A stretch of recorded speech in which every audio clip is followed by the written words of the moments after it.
공공기관 구내식당은 영세 중소상인 보호를 위해서 대기업 입찰이 제한돼 있습니다.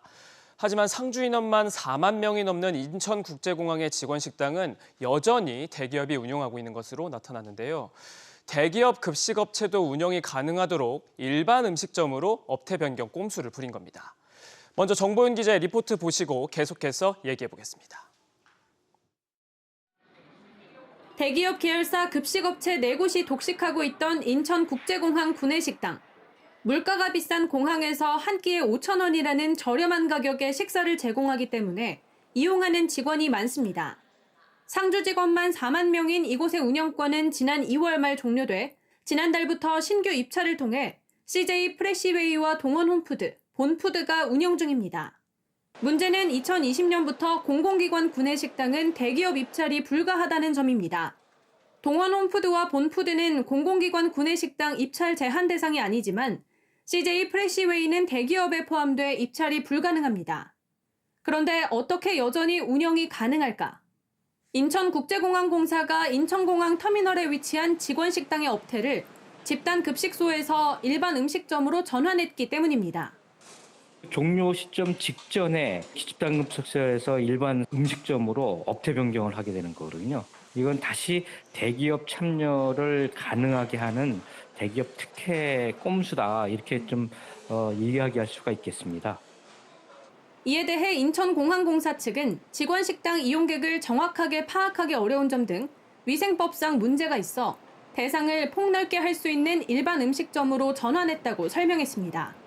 공공기관들의 변칙 운영과 법의 틈새를 파고든 중견기업들의 공세에 중소기업에게 급식시장은 여전히 그림의 떡이라는 지적이 나옵니다. SBS 비즈 정보윤입니다. 단체 급식 시장 문제는 그간의 긴 히스토리가 있습니다. 정보윤 기자와 계속해서 알아보겠습니다. 정 기자, 이렇게 되면 애초에 중소급식 업체를 육성하겠다는 제도의 취지, 이거 무력화되는 거 아닙니까? 네, 그렇습니다. 말씀하신 대로 일부 대기업이 단체 급식 시장을 독점하고 있는 문제를 해결하기 위한 제도 개선은 오래전부터 이루어졌는데요. 공공기관 구내식당의 대기업 입찰을 배제하는 규제가 처음 도입된 건 2012년입니다. 이후 2016년 박근혜 정부 시절 현장 규제 개혁의 일환으로 대기업에게 공공기관 구내식당 위탁 운영 참여를 2019년 말까지 한시적으로 허용했는데요. 2020년부터 다시 규제가 시행된 겁니다. 또 공정거래위원회는 지난 2021년 대기업 구내식당에 대해서도 일감 개방을 시행했는데요.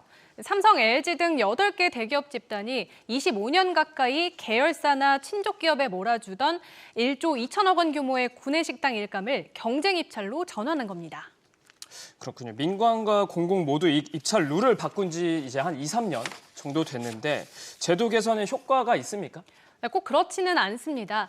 대기업이 빠진 자리는 중견기업인 동원홈푸드나 풀무원 푸드앤컬처가 채웠는데요. 중견기업들의 기회는 넓어졌지만 중소기업들에게는 여전히 진입장벽이 높은 상황이기 때문입니다. 여러 가지 요인이 있는데요. 조리 인력 등의 문제로 중소업체가 대규모 식수를 감당하기 어려운 점이 우선적으로 꼽힙니다. 일각에서는 대기업에 비해 중소업체들의 급식 품질이 낮다는 지적도 나오는데요.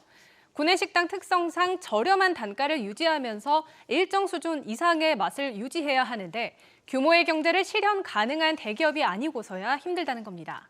하지만 규제에 대한 재논의 필요성과는 별개로 공공기관이 나서서 변칙 운영을 하고 있다는 비판은 피하기 어려워 보입니다.